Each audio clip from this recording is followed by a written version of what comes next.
Ang San Miguel Beermen ay isa nga ba doon sa mga teams na interesado na makuha ang serbisyo ng si Dave Ildefonso. Ang rights ni Ildefonso sa kasalukuyan ay nandito sa Titan Ultra pero pinag-uusapan pa ang pag-acquire dito ng Converge Fiber Access.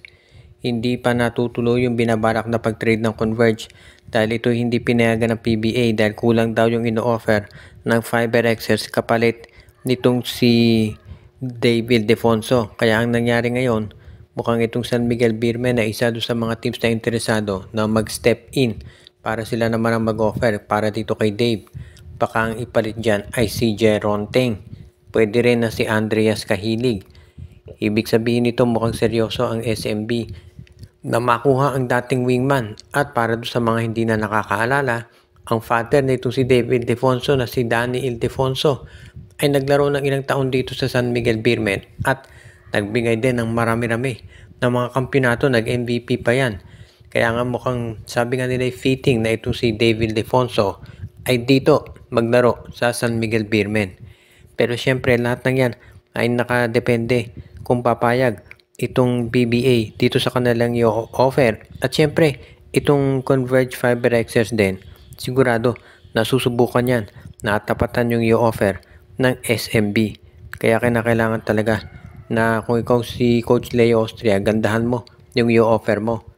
Kaya nga naman, itong San Miguel Beermen, kung talagang gusto nila na magdagdag ng mga bagong players, ito na ang oportunidad para gawin yan.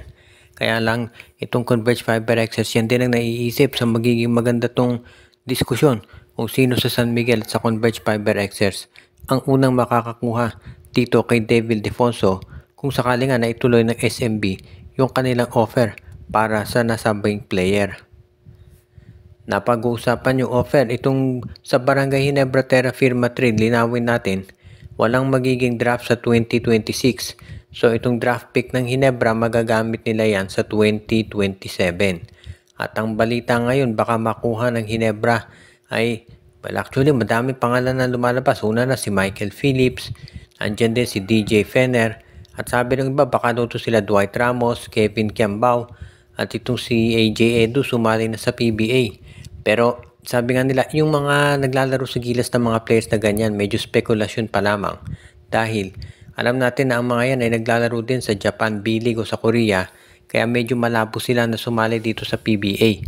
Pero itong pangalan nila Michael Phillips, yung mga magagraduate sa UAAP, plus itong si DJ Fenner, Darren Mayo, iyan yung mga posible talaga na sumali sa PBA at baka makuha ng Barangay Ginebra. Kaya napakalaking bagay yung pag-acquire nila ng draft pick mula sa Terra Firma Jeep. At gusto nating linawin, ang pinagbawal ng PBA ay yung number 1 draft pick. Ito sa Terra Firma naman, hindi guaranteed na ito yung magiging number 1. Pero kung sakaling maging number 1 draft pick ito sa Terra Firma, diyan natin makikita kung ano ang gagawing rule ng PBA. Pero sa ngayon mukhang masaya Barangay Ginebra sa pagkaka-acquire nila sa nabanggit na draft pick at yan ang aabangan natin kung ano ang gagawin ni Coach Tim Cone. Siyempre magdedepende yan kung sino available pero sa ngayon mukhang maganda yung chance ng Barangay Ginebra ay maka-acquire ng isang solid player bilang kapalit dito sa pagkawala ni Maverick Hanmisi at itong si Aljon Mariano. Kung sa bagay ito namang Barangay Ginebra talagang naglo-looking forward na sila dito sa future kaya talagang asahan natin na magiging maganda yung kalalabasan nito eventually. Pero alam din natin naggagawa talaga ng paraan itong Ginebra para manalo ulit ng kampyonato. Medyo bad news ito para dito sa Titan Ultra dahil sinabi ni Coach Jana Del Cardel na hindi makapaglalaro si Calvin Abeba dito sa game nila kontra sa Magnolia Chicken Templados. Siyempre very disappointed si Calvin dahil alam natin na gusto na niya talagang makaharap itong dati niyang team na Magnolia. Pero ngayon nga mukhang talagang hindi yan mangyayari. Dahil yung coach niya mismo ang nagsabi na wala siyang medical clearance para maglaro doon sa game. Ang gagawin na lang siguro iintayang maka-fully recover to si Calvin at talagang sayang yung oportunidad dahil first game pa lamang dito si Calvin Abeba naka 41 points na siya dito sa Titan Ultra. Kaya ngayon mukhang ang balak gawin nitong Titan Ultra ay kay Joshua Monson sila aasa dahil magiging matindi yung labanan kontra Magnolia. Ang nakikita natin na pwedeng gawin ng Magnolia dito kontra sa Titan Ultra ay mag-zona dahil kulang sa outside scorers ang nabanggit na koponan.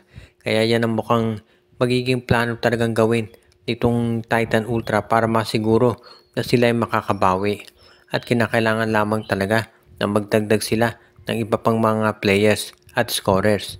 Sa panig naman nitong Magnolia Chicken Templados, kinakailangan lang nilang isustain yung magandang form na naipakita nila kontra dito sa Barangay Ginebra. At kapag yan ay nagawa nitong Titan Ultra o rather ng Magnolia, lalaki yung tsansa na sila ay magiging mas maganda yung ipapakitang performance. Kaya nga hindi na ako magtataka talaga kung llamado ang Magnolia dito dahil hindi nga maglalaro si Calvin Abueva. Pero masisiguro din natin na magkakaroon ng mas malaking tsansa itong Magnolia Chicken Templados, lalo na kung mapapaganda pa nila yung rotation nitong si Coach L.A. Tenorio na ang daming napabilib doon sa first game niya kontra dito sa dati niyang team na Ginebra. At ang susunod, ang huli nating balita ngayon, ito nga bang si Jason Brickman ay kukunin ng TNT bilang bagong guard. Sa ngayon kasi wala pang kalinawan kung kailan babalik itong si Jason Castro at posible na baka itong si Brickman ang maging bagong guard ng TNT at ang maging kapalit naman yan si Simon Enciso. Hahanap ng panibagong player itong si Coach Joe Reyes na magbibigay ng sigla dito sa TNT pagkatapos silang tambakan ng Barangay Ginebra na alam natin ang daming player na nawala at mukhang ang nababagay dito ay si Jason Brickman. Si Brickman ang tinatawag natin na talagang very highly regarded rookie yan dahil nga kahit rookie siya sa PBA marami na experience sa paglalaro sa ibayong dagat. Kaya nga nasisiguro natin na isa siya dito sa magiging magaling na mga guard sa PBA. Kasalukuyan kasi naglalaro pa dito sa MPBL si Brickman kaya hindi siya makapag-suit up sa Meralco. Pero kung matapos na yung kanyang commitment dito sa MPBL, pwede niya maglaro sa Meralco at pwede nang i-trade dito sa TNT Tropa. Dahil sister teams itong TNT at Meralco, kinakailangan nilang gamitin ng isa pang team para matuloy ang nabanggit na transaksyon. Kung sakasakali baka itong Blackwater Bossing ang gamitin nila. At hindi naman siguro magtatakang kahit sino dahil usually Blackwater naman talaga yung nagiging conduit nitong TNT Tropa kapag meron silang gagawing trade. Kaya nga ngayon, itong si Jason Brickman nababagayan dito sa TNT na yung estilo ng kanyang laro na yung magiging isa doon sa mga tinatawag natin na okay talaga yung sistema. Kaya magiging isa siya dito sa mga sabihin na nating vital assets ni Coach Joe Reyes kapag natuloy ang nabanggit na trade at sigurado naman na magkakaroon ng mas maganda tong kalalabasan in the future kapag nakuha nila. Bago tayo magtapos ay binabati natin yung ating mga regular na mga viewers katulad nila Joshua Giray, Espejo at Rosales family, si Michael D, si Ronald Barbosidad, si Edwin Carmona Jr., pati na rin si Katsakino Dukusin, si Anthony Alon, si Ireneo Salangsang, si Dalmacio de Guzman, si RG Bueno, si Malyari Mascariñas, si Dexter Domer at ang iba pa.